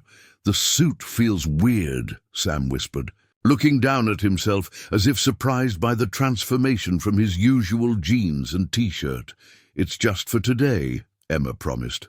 Special occasions only. Lisa approached from the parking lot where she'd been conferring with their attorney, Mr. Harrington, a colleague from her law school days who specialized in family court matters. Her own suit was professional navy blue, contrasting with the softer grey dress Emma had chosen. Everything's in order, Lisa reported, her expression simultaneously reassuring and tense. The judge has reviewed all our documents. Ms. Peterson from Family Services will present her report first. Then the character witnesses, then you, Mom. Emma nodded, absorbing the information while keeping one steadying hand on Sam's shoulder. And Sam, will he have to speak? The judge will likely ask him some questions, Lisa confirmed. Simple ones. How he's feeling, if he's happy with you, what he wants for his future. Sam's eyes widened slightly. Do I have to talk in front of everyone? Just answer honestly, Lisa advised, her tone gentler than Emma had heard it in years. The judge wants to make sure this arrangement is in your best interest, that you're safe and cared for. The courthouse doors opened, and Sheriff Durham emerged, also dressed more formally than usual. "They're ready for us," he announced. Inside, the family courtroom was smaller and less intimidating than Emma had feared. Judge Eleanor Wilson, a woman in her 60s, with silver-streaked dark hair and perceptive eyes, presided from a modest bench. The proceedings were closed, with only those directly involved in the case permitted to attend. As they took their seats at the table Mr. Harrington had indicated, Emma was heartened to see familiar faces in the witness area: Dr. Winters, Martha Jenkins, Miss Bennett, Joe Hendricks, and several others from Millerville who had come to support their petition. This is a hearing regarding emergency guardianship application case number FC 2023-156. Judge Wilson began, her voice measured and clear. Emma Matthews petitioning for guardianship of minor Samuel, last name currently designated as unknown pending record search. The formal description of Sam, stripped to legal language, made Emma reach for his hand beneath the table. His small fingers gripped hers tightly. Ms. Peterson from Family Services was called first, a slim woman with practical shoes and a no-nonsense manner. Emma held her breath as the social worker opened her folder of notes. "Your Honor, I have conducted a thorough home study and background investigation in this case," Ms. Peterson began. Ms. Matthews provides a stable, safe environment with adequate space, nutrition, and emotional support for the child in question. The home has recently undergone significant renovations to address all safety concerns, she continued methodically, outlining Emma's background, financial situation, health status, and community connections. "My assessment finds no impediments to guardianship from a residential or personal standpoint. The community support for this placement is unusually strong and well documented." A good start, Emma thought, allowing herself a small measure of hope. The character witnesses followed, each speaking briefly but powerfully about Emma's character, her relationship with Sam, and the positive changes evident in both since they had come together. Dr. Winters described Sam's medical care during his illness and Emma's attentive response. Miss Bennett detailed the educational plan they had developed. Martha spoke of the transformation in Emma since Sam's arrival, like watching someone come back to life. Sheriff Durham's testimony carried particular weight as he recounted the circumstances of Sam's arrival and the subsequent discovery of the Blackwell case. "Your Honor, I've been in law enforcement for 27 years, he concluded. "I've seen too many children shuffled through a system that doesn't serve them well. In this case, I believe Samuel has found exactly where he belongs." When it was Emma's turn to speak, she rose on slightly unsteady legs, acutely aware of Sam's anxious gaze following her. "Ms. Matthews," Judge Wilson said, "please tell the court in your own words why you are seeking guardianship of this child." Emma took a deep breath, focusing on the judge's attentive expression rather than the formality of the setting. "When Sam came to my door 2 months ago, I was living alone in a house that was slowly falling apart around me," she began. "My husband was gone, my daughter grown and distant, my purpose unclear. I was existing, not living." She glanced at Sam, finding courage in his solemn eyes. "Sam asked to work for me in exchange for shelter, but what he really did was remind me what it means to build something worthwhile. A home, a relationship, a future." Her voice strengthened with conviction. "He's smart and kind and resilient, despite everything he's endured. He deserves stability, safety, and love. I can provide those things." Judge Wilson studied her for a moment. "And you understand this would be a long-term commitment?" "He's 12 now, at minimum 6 years of raising a teenager." "I understand," Emma replied without hesitation. "And I welcome it." The judge then turned her attention to Sam, her manner softening slightly. "Samuel, would you stand, please?" Sam rose, his new suit jacket slightly large on his narrow shoulders, his expression a mixture of terror and determination. "I'd like to ask you a few questions," Judge Wilson said kindly. "There are no wrong answers. I just want to understand your thoughts." "All right?" Sam nodded, finding his voice. "Yes, ma'am. How do you feel living with Ms. Matthews?" Sam's hands twisted together briefly before he stilled them. "Safe," he said simply. "And like I matter. And what would you like to see happen today?" "I want to stay," Sam answered, his voice gaining confidence. "I want Emma to be my guardian." After a brief pause, he added, "She's teaching me to fish and to read better. And we're fixing the house together." Judge Wilson's expression remained neutral, but her eyes held a warmth that gave Emma hope. "Thank you, Samuel. You may sit down." The judge reviewed her notes silently for several long moments, the only sound in the courtroom the gentle hum of the air conditioning and the occasional rustle of papers.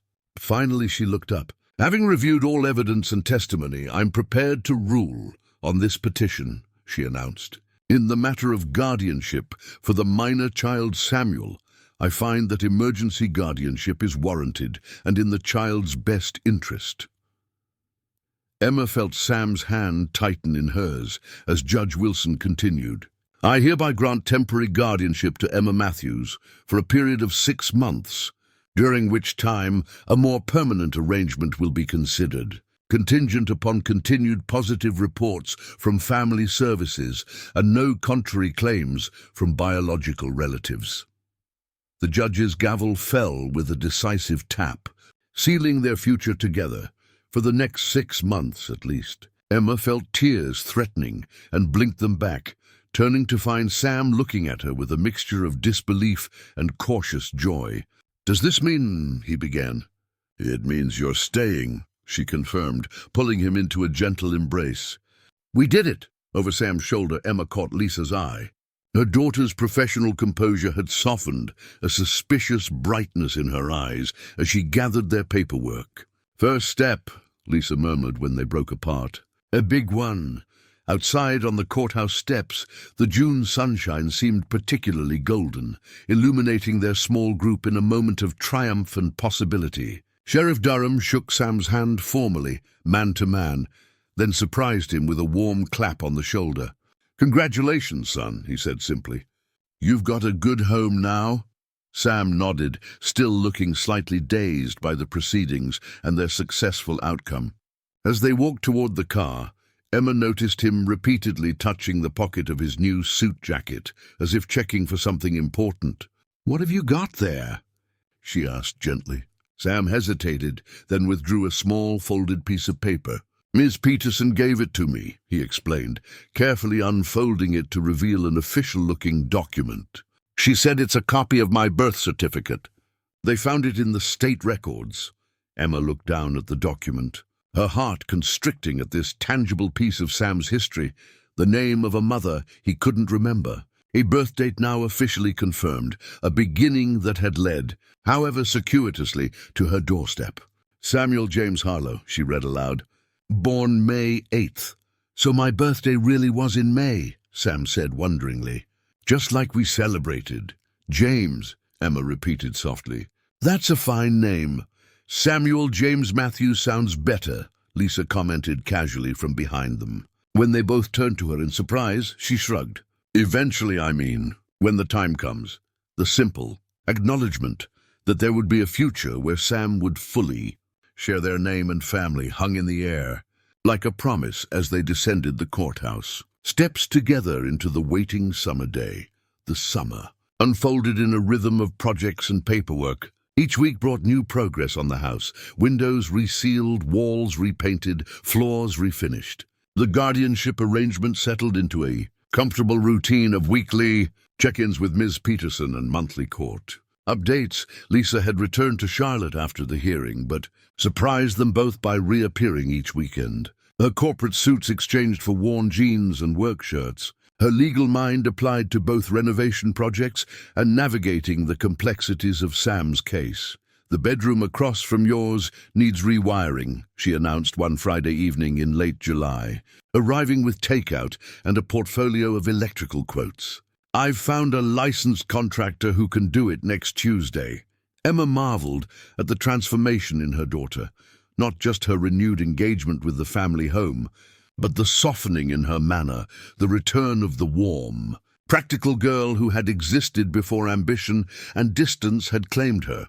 "You don't need to keep funding all these improvements," Emma protested, though with less conviction than previous occasions. "We're managing just fine," Lisa waved away the objection. "Consider it an investment in family property. Besides, the contractor owes me a favor for handling his divorce last year."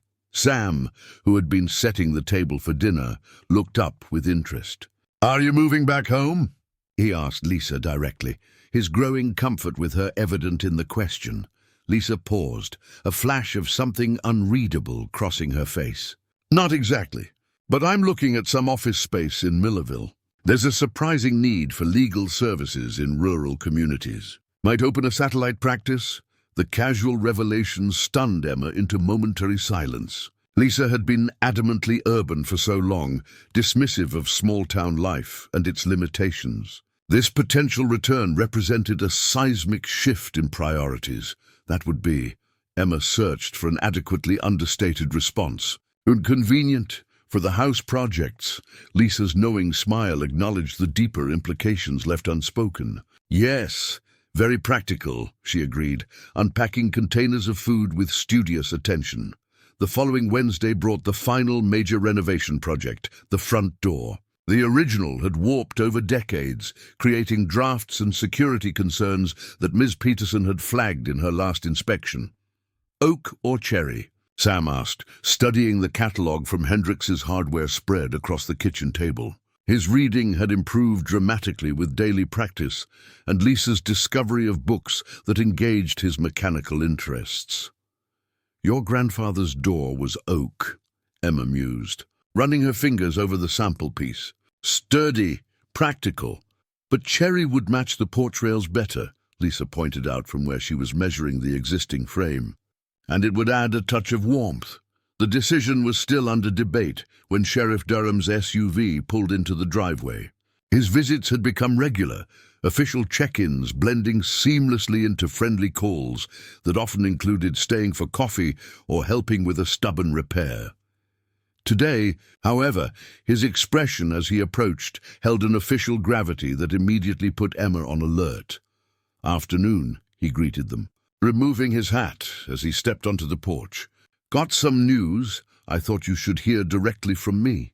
Emma felt Sam edge closer to her side, his body tensing with the instinctive wariness that still surfaced in moments of uncertainty. "The Blackwell's trial concluded yesterday," Durham continued, his eyes meeting Emma's with meaningful emphasis. "Both convicted on multiple counts of child endangerment, neglect and abuse. Maximum sentences for both. They won't be fostering any more children or harming them." Emma's arm went around Sam's shoulders, feeling the tremor that ran through him at the news.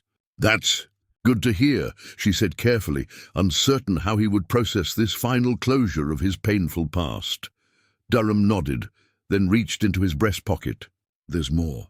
The trial revealed some documentation issues with several of their placements. He withdrew an official-looking envelope, including information about Sam's history that wasn't previously available. Sam stared at the envelope, his face impossible to read. "What does it say?" he asked quietly. "That's for you and Emma to review privately," Durham replied. "But I can tell you the headline: the Blackwells falsified multiple records. They were receiving state support for children, including Sam, who was supposed to be in properly licensed therapeutic care due to previous trauma. The support payments were substantial, but the specialized care never materialized." Lisa's legal mind engaged immediately. "That's fraud on top of everything else. Were there other family placement options that should have been explored?" Durham shook his head. "Not in Sam's case. His mother's parental rights were terminated before her death due to multiple endangerment incidents. No father listed on the birth certificate. No other family ever came forward." Emma felt the tension in Sam's shoulders ease slightly under her hand. Not joy at the absence of family, but relief at the removal of another potential threat to his new stability. "There's one more thing," Durham added, his weathered face breaking into an unexpected smile. Judge Wilson has taken a personal interest in your case.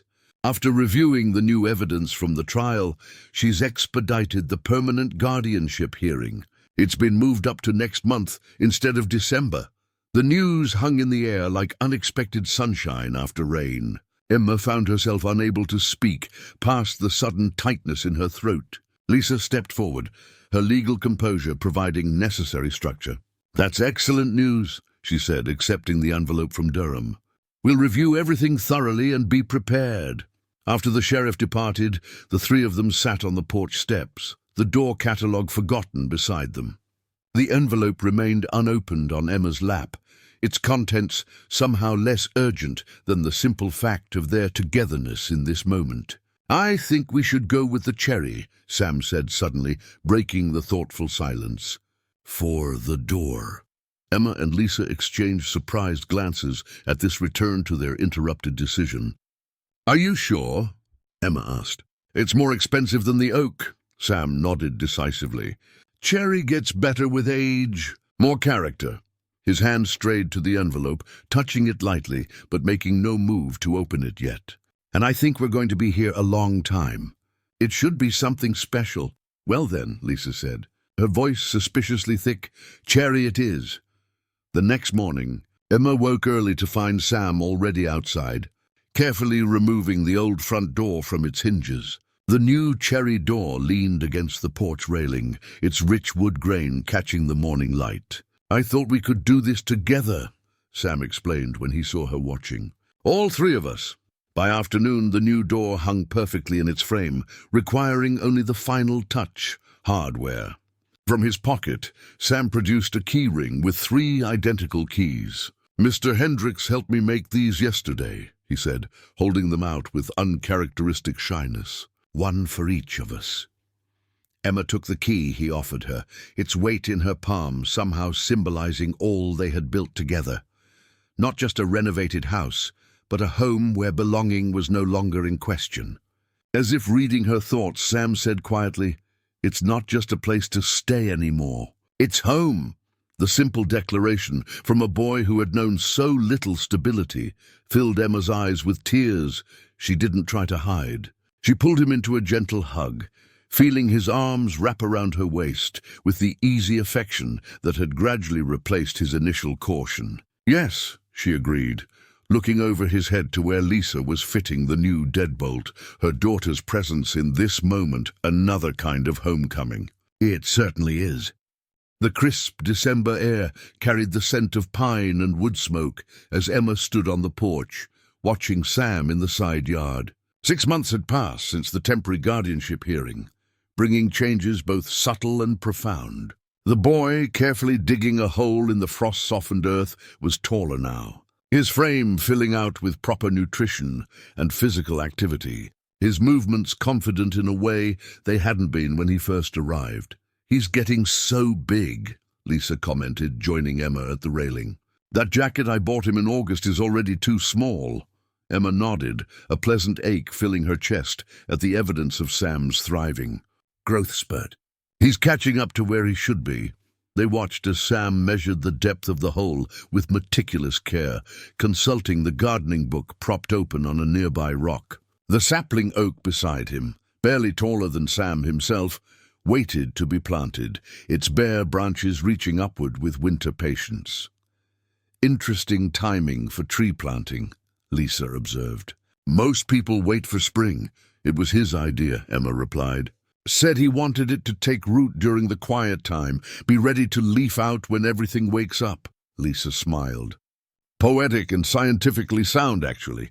Winter planting gives the root system time to establish before the demands of spring growth." The metaphor wasn't lost on either woman. Yesterday's final court hearing had formalized what their hearts had known for months. Sam was home, permanently and legally. The adoption papers sat on Emma's desk inside, awaiting only the official filing date after the new year. The last 6 months had brought their own challenges, nightmares that still occasionally plagued Sam. Moments of withdrawal when memories surfaced. The ongoing adjustment of a solitary woman and a wounded child, learning to be family. But the foundation beneath them had grown steadily stronger, rooted in shared work, mutual respect, and deepening love. Lisa's regular presence had been an unexpected blessing. Her satellite law office in Millerville had opened in September, bringing her to town 3 days each week. The small apartment she'd rented downtown increasingly gathered dust as she spent more nights in her childhood bedroom, working remotely or commuting to Charlotte only when absolutely necessary. "The soil here is good," Sam called to them, looking up from his excavation. "Deep and rich," Mr. Hendrick said. "That's why the trees on this property grow so tall." "Your grandfather chose this spot wisely," Emma replied.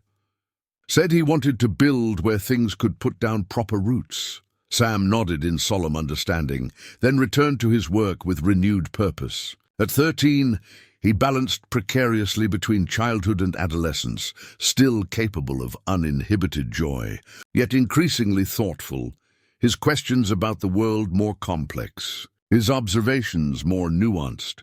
School had been another transition, managed with careful planning and support. After extensive testing and evaluation, Sam had enrolled in the local middle school in September, placed in a flexible program that accommodated both his academic gifts and the gaps in his education. Ms. Bennett's continued advocacy had ensured he received the additional support needed for his dyslexia, without stigma or segregation from his peers. "Mom," Lisa said suddenly, breaking Emma's reflective silence. "I've been thinking about something." The tentative tone caught Emma's attention. "What is it?" Lisa's fingers traced the smooth wood of the porch railing, refinished by her own hands during one of her weekend visits. "The firm has offered me a partnership." "Lisa, that's wonderful," Emma exclaimed, then noticed her daughter's conflicted expression. "Isn't it? It would mean moving back to Charlotte full-time. More hours, more travel." Lisa's gaze drifted to Sam, still focused on his planting project. "I'm not sure that's what I want anymore." Emma studied her daughter's face, recognizing the same quiet reassessment of priorities she had experienced herself over the past year. "And what do you want?" "I'm thinking of declining the partnership," Lisa admitted. "Expanding my practice here instead. Rural legal aid, family law, estate planning. Less prestigious, less money, but more meaningful." Emma finished for her. Lisa nodded. "Being here, watching you and Sam, seeing what you've built together, it's made me reconsider what success actually looks like." She gestured toward the house behind them, transformed by their collective efforts into a warm, welcoming home once again. "This feels like success to me now." Before Emma could respond, Sam called out, "It's ready! Come see." They joined him by the planting hole, now perfectly sized for the young oak. With ceremonial gravity, Sam positioned the sapling, checking its alignment with the precision he brought to all his projects. "The book says we all have to help pack the soil," he instructed, gesturing to the pile of earth beside the hole. "It needs to be firm, but not too compact." Together, the three of them knelt around the tree, hands working in concert to secure its roots in the welcoming earth. Emma was struck by the symbolism of their shared labor, 3 people who had found each other through chance and choice, now building something meant to outlast them all. "When I'm old," Sam said, as they patted the last of the soil into place, "this tree will be huge. Maybe my kids can climb it someday." The casual mention of a future, one that included not just years, but generations connected to this place, brought unexpected tears to Emma's eyes. She remembered the boy who had arrived with nothing but a backpack and determination. "Afraid to hope for more than temporary shelter. I think they'll love climbing it," she managed, her voice steady, despite the emotion tightening her throat. As they gathered their gardening tools, a familiar vehicle appeared in the driveway. Sheriff Durham emerged, carrying a large envelope. "Thought you might want these right away," he said, approaching with a smile. "Hot off the press from Judge Wilson's office." Inside the envelope were copies of the final adoption decree, officially recognizing what their hearts had known for months. Samuel James Matthews was home, the legal language transformed into simple truth on the final page, where 3 signatures affirmed their new reality: Emma as mother, Sam as son, Lisa as witness to the family remade. That evening, they celebrated with a special dinner, the adoption papers displayed prominently on the mantel, beside the wooden bird Sam had carved so many months before. The house around them bore witness to their journey, each repaired board, each fresh coat of paint, each careful restoration a testament to what broken things could become when mended with patience and love. As twilight settled over the mountains, Emma stood at the kitchen window, watching the silhouette of the newly planted oak against the darkening sky. From the living room came the sound of Lisa and Sam engaged in a competitive game of checkers, their laughter filling the space that had once echoed with emptiness. The small boy who had appeared on her doorstep, brave and desperate and determined, had found not just shelter but belonging. And she, in opening her door to an unexpected visitor, had found her way home as well.